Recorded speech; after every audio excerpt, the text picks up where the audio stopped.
E convenceram o governo americano que aquilo era bom. Então o Federal Reserve Act proibiu bancos privados de emitirem a moeda, e só quem podia emitir moeda era o Fed.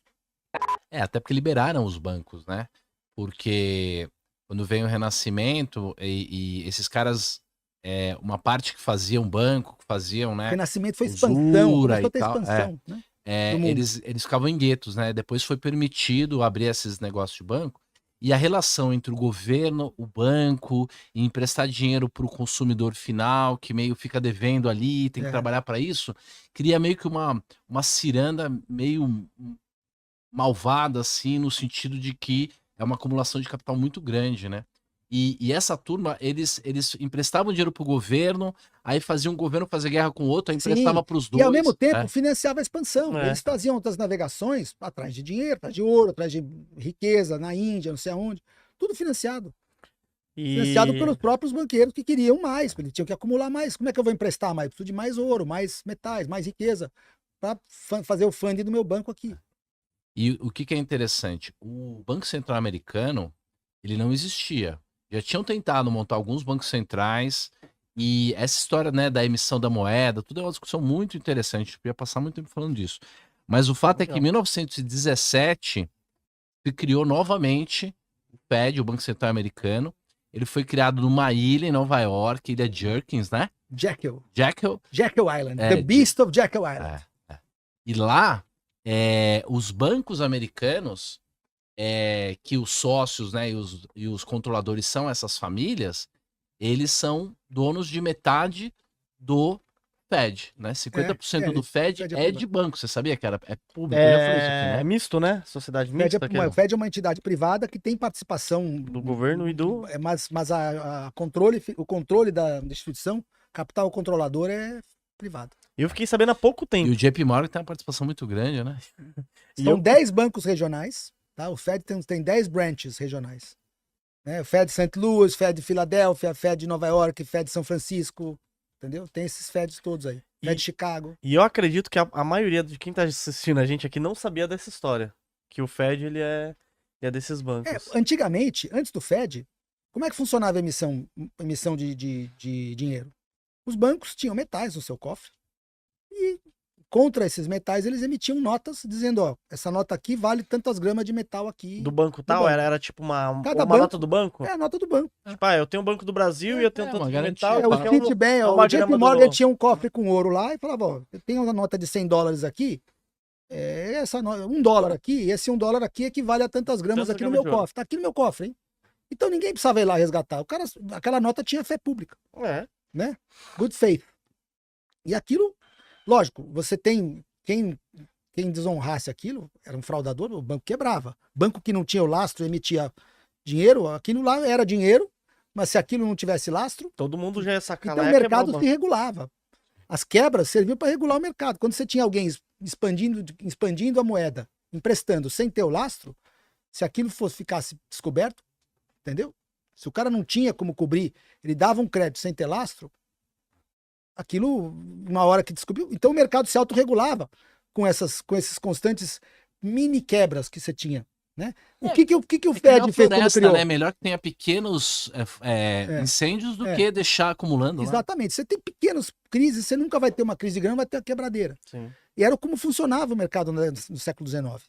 Aí, só que isso era limitante para eles. Eles não podiam, eles queriam aumentar o poder, que quem dá crédito tem poder, mas não podia, porque como é que eu faço? Se eu tentar emitir demais, sem o lastro, eu vou quebrar. Como é que eu faço para aumentar o meu poder sem quebrar? Tiveram a brilhante ideia. Vamos bolar aqui um projeto de lei chamado Federal Reserve Act e vamos vender isso para o governo americano, que se ele decretar que é ilegal todos os bancos emitirem e só nós, através do nosso monopólio, pudermos emitir, já vai ser bom, porque a gente já está... É isso aí. Né? Não vai ter mais essa quebra, não sei o que. A gente pode expandir o nosso crédito à vontade, né? Sem quebra, porque a gente é monopolista, né? E ficou assim. E convenceram o governo americano que aquilo era bom. Então o Federal Reserve Act proibiu bancos privados de emitirem a moeda. E só quem podia emitir moeda era o Fed.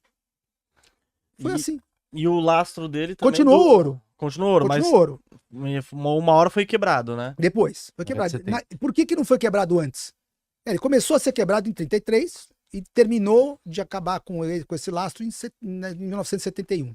Mas por que no começo eles conseguiram expandir o crédito sem ter que quebrar a paridade ouro-dólar? Porque naquela época, depois da Primeira Guerra, né, que o Fed foi criado durante a Primeira Guerra, depois da Primeira Guerra, os Estados Unidos recebeu muito capital, muito recurso. Por quê? Porque os Estados Unidos passou a ser motor de produção do mundo, a Europa quebrada, né? Então os Estados Unidos produzia para vender para a Europa, e para reconstruir a Europa e para vender para a Europa, que não tinha mais. A Primeira Guerra devastou a Europa. E nesse período, então os Estados Unidos era a China da época. Os Estados Unidos era o que a China é hoje, grande produtor Perfeito, mundial. isso Então, naquela situação, os Estados Unidos produz, não tem demanda interna, vende tudo para o mercado externo, fica com superávit comercial. Qual que era a reserva do mundo? Era ouro. Então, os Estados Unidos acumulou ouro. Acumulou reservas cambiais da época, que eram ouro, nos cofres aqui. E a Europa ficava devendo em dólar. Ou seja, quem devia em dólar estava devendo em ouro, porque o dólar tinha paridade fixa com o ouro. Né? Então, naquele momento, o Fed e os bancos aqui ficaram com surplus, com superávit, e aquilo permitiu que eles expandissem o crédito e fizessem o funding daquele boom que foi a década de 20, que foi uma época tão promissora para a economia e para a sociedade, que você teve a maioria das invenções da década do século 20 e que mudaram a eficiência e a produtividade do mercado veio na década de 20. A aviação comercial, radiocomunicação, linha de montagem do Henry Ford. Então, tudo aquilo tinha dinheiro. Os bancos americanos, com o superávit que eles tinham, eles financiaram tudo aquilo. E toda boa ideia que recebe funding barato, ela exagera. E exagerou. Não significa que é uma má ideia, mas exagera, tem que corrigir. E a década de 20 foi um grande boom, com um grande exagero. E em 1929, culminou com o crash. Nesse momento, com todo mundo devendo para todo mundo, você teve uma situação de deflação. Porque você começa com a queda dos ativos financeiros, Sim. Você tem destruição de crédito. Se você deve e não paga, aquele ativo financeiro evapora. Então você começou uma situação de depressão, de recessão, as dívidas não pagas foram deprimindo a demanda agregada, e aí gera uma espiral que ninguém paga ninguém, que ninguém diminui a demanda, ninguém compra, se ninguém compra, ninguém produz, e você gerou, durante 2, 3 anos, um período extremamente deflacionário. De 29 até 32. Em 32 o mundo já estava quebrado, 32, 33, a economia em depressão, aquelas filas que você vê na fotografia, de 35, 40% de desemprego nos Estados Unidos, gente fazendo fila para pegar um prato de comida, que tem até foto, e o governo naquela época lá, o presidente do período da depressão, do início, foi o Herbert Hoover, não sabia o que fazer, e viu aquilo, mesmo tentou de tudo, e o mercado caindo na frente dele. E aí entrou, em 32 mesmo, antes mesmo da pós, já estava tendo a eleição do Roosevelt, que era um socialista, né, um progressista, democrata. O pessoal acha que o woke é de agora, o woke já é de 1890, já começaram os woke. O Franklin Roosevelt era um socialista, um progressista. E o principal ideólogo econômico dele era o John Maynard Keynes, que tinha na tese dele que o gasto público ia reativar a economia. Enfim, dessa forma, eles, com grande destruição de crédito, e como é que os bancos iam voltar a emprestar? Se eles estavam. Não tinha dinheiro, nem o Fed tinha como emprestar. Como é que eu vou emprestar dólar se eu não tenho ouro aqui? Aí tiveram a grande ideia. Opa, mas e se a gente mudar a paridade? E se a gente falar que o dólar vale metade do ouro que ele vale? Ou se eu falar que 1 grama de ouro vale o dobro de dólares? Né? Mais ou menos o dobro. Fizeram uma desvalorização de 50% a 60%. Então, a paridade do ouro mudou. Então, a mesma quantidade de ouro valia o dobro de dólar, uma coisa assim. Então, de repente, mudando a paridade, eu posso emprestar, eu posso emitir mais tanto de moeda. Começou a ter dinheiro de novo na praça. Exatamente. E o que é muito interessante... E aí eles começaram a injetar dinheiro de novo. Aí começou a ter a reflação, né? Quer dizer, saída da deflação, voltando para a inflação de novo. E o que é interessante? Porque a gente está numa situação muito semelhante a isso hoje.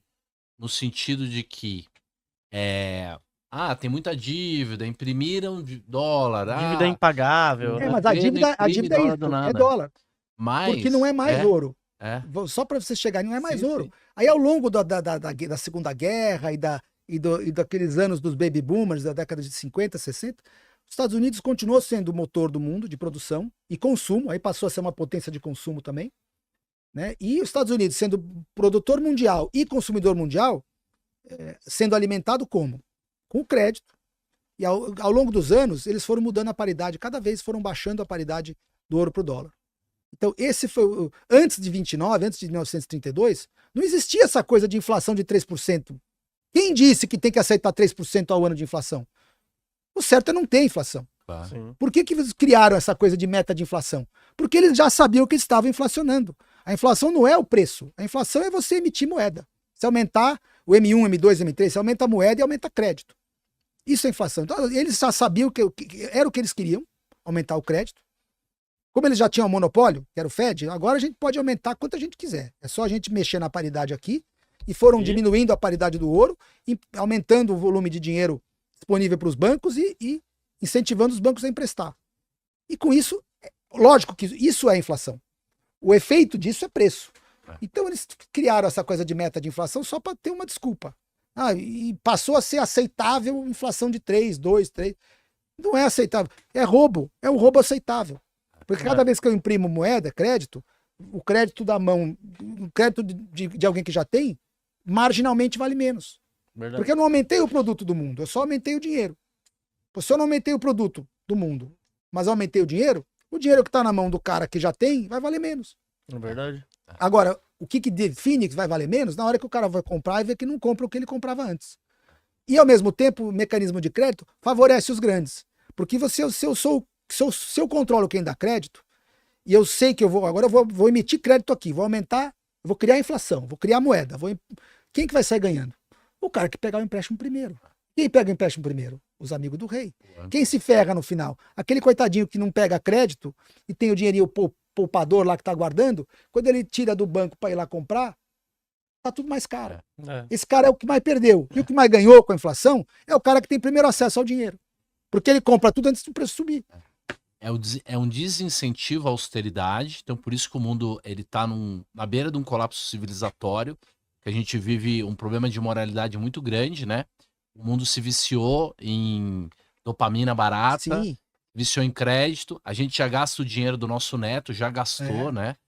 E o problema é o seguinte, se a gente for lá para a ilha do Robinson Crusoe, fazer um exercício de economia num tamanho pequenininho, quando é só o Robinson Crusoe lá fazendo a vara e pescando, a economia tá pequenininha, tem um PIB pequeno. Quando chega sexta-feira lá, que eles fazem a divisão do trabalho, que um faz a vara e o outro pesca, então você tem uma economia mais rica. Então se você for criar uma moeda lá que são shells, que são, como é que chama? Coisinha da praia, como é que chama? Conchinhas. Conchinhas, Então se as conchinhas virarem dinheiro, quanto mais essa economia for crescendo, for ficando complexa, for ficando mais sofisticada, vier uma terceira pessoa que vai fazer a casa, o outro vai pegar coco e tal, então o PIB dessa economia vai crescer. Então, teoricamente, você também precisaria aumentar a quantidade de conchas, porque senão você tem pouca concha para um PIB muito grande e aí a moeda vale muito e você tem uma deflação. Exatamente. Teria uma deflação. Então, se houvesse uma expansão monetária semelhante ao PIB no longuíssimo prazo, o preço era para manter igual. Ainda mais porque... Mas não precisa, o certo é você não mexer na moeda. Se você tem produtividade, o preço cai mesmo. Seria normal o problema que a gente tivesse uma o preço deflação. cair quando tá todo mundo devendo. Aí fica o juro real impossível de pagar. E hoje, por que eles não querem que os preços caiam? Porque o mundo está viciado em dívida. Se os preços caírem, com a dívida que o mundo está, todo mundo, o juro real fica impagável.